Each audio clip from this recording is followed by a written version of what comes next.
Sam, his sister Sweetie, and Ron, their BFF, best friend forever, were bored.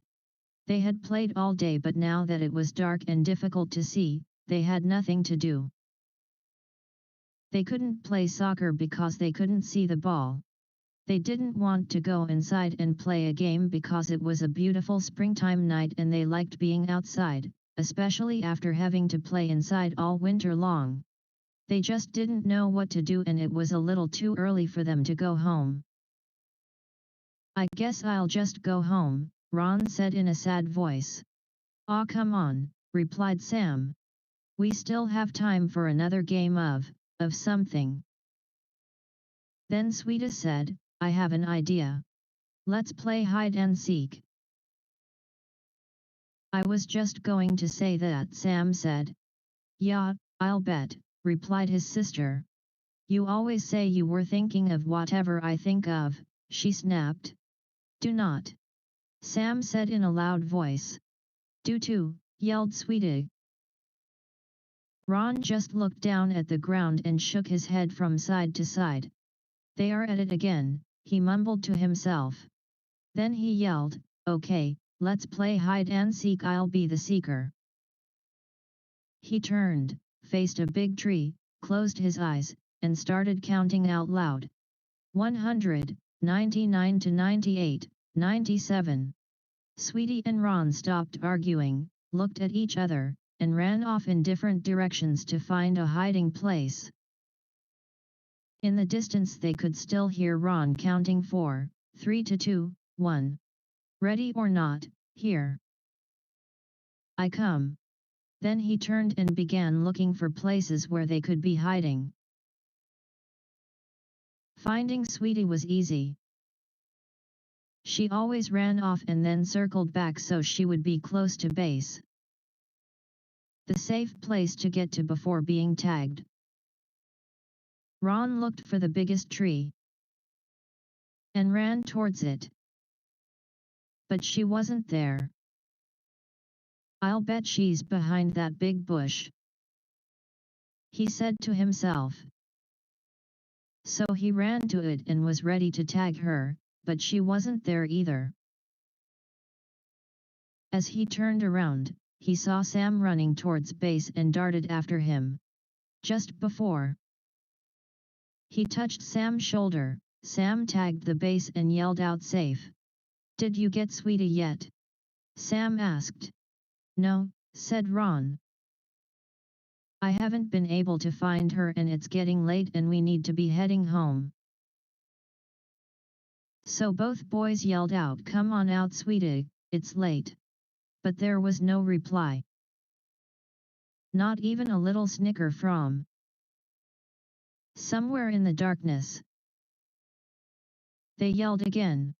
"Come on out, Sweetie, it's late." Still there was no reply from Sweetie.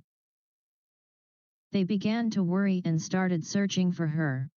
As they walked around the area they called out, "Sweetie, come on, we give up, you're safe."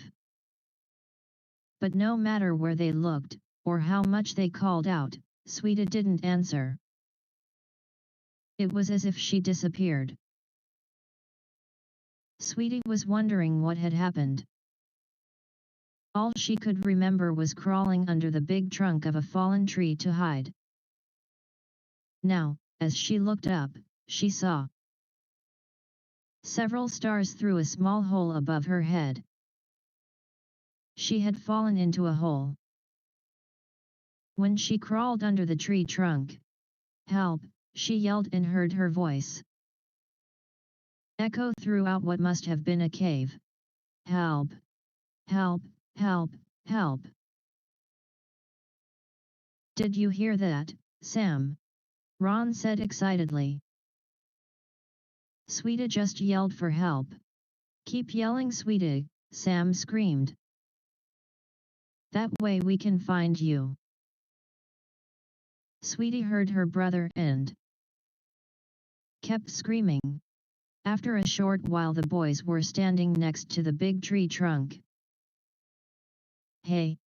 Are you stuck under this tree?" asked Sam. "Kind of," Sweetie yelled. When I crawled under it to hide, I fell into a cave. Please help me, I'm scared. It's dark and I can't get out. Ron said. Sam, you stay with Sweetie and I will go get my dad. Then he dashed off into the darkness. Don't be scared, Sam said. I am right here with you. No, you're not, Sweetie sobbed. You're up there and I'm down here. As Sweetie turned in the darkness of the cave, she bumped into something, screamed, and began to cry. What's wrong? Sam yelled. There's something down here with me. Sweetie replied in a shaky voice. Just then, Ron and his dad came running through the woods. Ron's father knelt down and asked Sweetie if she was okay. He could hear her crying and sobbing. Sweetie, are you hurt? He asked. No, she said. But I'm scared and there is something down here with me. Stand back, Sweetie. I am lowering a rope and we'll be down with you in a second. Ron's dad tied the rope to the tree, found the hole under the tree trunk, wiggled a bit, and lowered himself into the cave. Sweetie could see him coming down the rope and stopped crying. Not only was he there but the cave became brighter from the beam of his flashlight as it danced across the cave's floor and walls. As he reached the floor of the cave, he shone the light on Sweetie and gave her a big hug. Don't be frightened, he said. I'll have you out of here in no time. Then he shone the light around and saw that she had fallen into a small cave. And very close to her, in the middle of the cave, was something wrapped in layers of old blankets. Ron, Sam, there's something down here. I am going to tie it to the rope and I want you to pull it out. Okay, they replied. The boys pulled out the object, untied it, and let the loose end of the rope fall back into the cave. The cave wasn't deep and Ron's dad boosted Sweetie over his head so she could crawl out. He then grabbed the rope and with a little jump, was able to grab the opening and pull himself out. Let's go back to my house for a cup of hot tea. I'll call your parents so they aren't worried, and we'll see what treasure Sweetie found, he said. When they got to Ron's house, they sipped their tea and began unwrapping the treasure. They carefully peeled off layers of old blankets and cloth to reveal a wooden box. They slowly opened it and stared in amazement. Oh my, Sweetie said in disbelief. I don't believe what I am seeing. The boys and Ron's father just stared. Inside the box were jewels of every color you could imagine. There were diamonds, rubies, sapphires, and emeralds of all shapes and sizes. Intermixed they could see several gold coins and strands of pearls. We were rich, the boys screamed. Not quite, interrupted Ron's father. Someone could have lost this and I don't think you should plan on spending any of it until we find out a little more. Besides, Sweetie found it. I'll share it, Sweetie said happily. That's nice, Sweetie, replied Ron's dad. But the right thing to do is contact the authorities.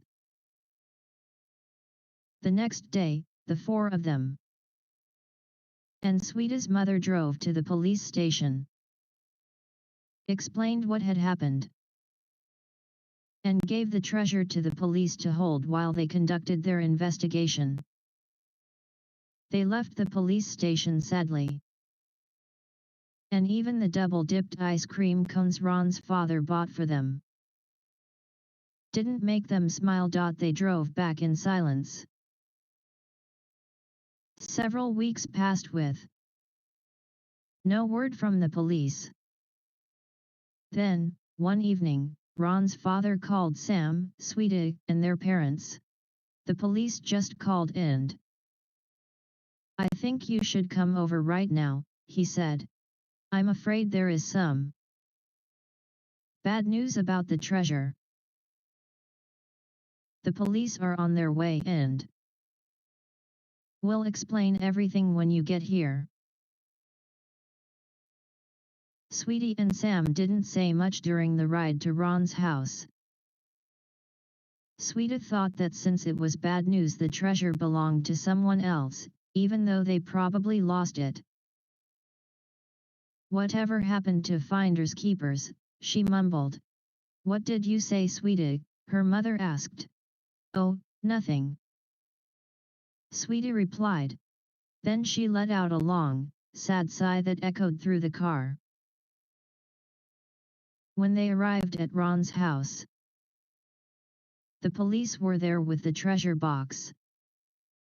As Sweetie entered, the captain introduced himself and said, Sweetie, this is yours. Your parents need to sign some papers, but the box and its contents are yours. Sweetie, Ron, and Sam shrieked with joy and danced around the room. Then Sweetie said, What is the bad news? The captain smiled and said, The treasure is worth more money than you can imagine, and with your newfound wealth comes great responsibility. Sweetie didn't quite understand what the captain was talking about, and right now it really didn't matter. Ron asked, Are you going to share? Of course, Sweetie said. If you and Sam didn't help me, I might still be there. Several days later, Sweetie asked everyone over to her house. I have decided what to do with the money from the treasure after it is sold, she said. I am giving 1/6 to our mom and dad, 1/6 to Ron's mom and dad, 1/6 to Ron, 1/6 to Sam, and 1/6 for me. There is an extra 1/6. Ron proudly stated. He loved math and was right on top of Sweetie's calculations. No, there's not, Sweetie said. Is 2, Sam said. Is not, Sweetie said in an angered voice. Just as Ron was going to say, They are at it again, Sweetie said. This is why there isn't an extra 1/6.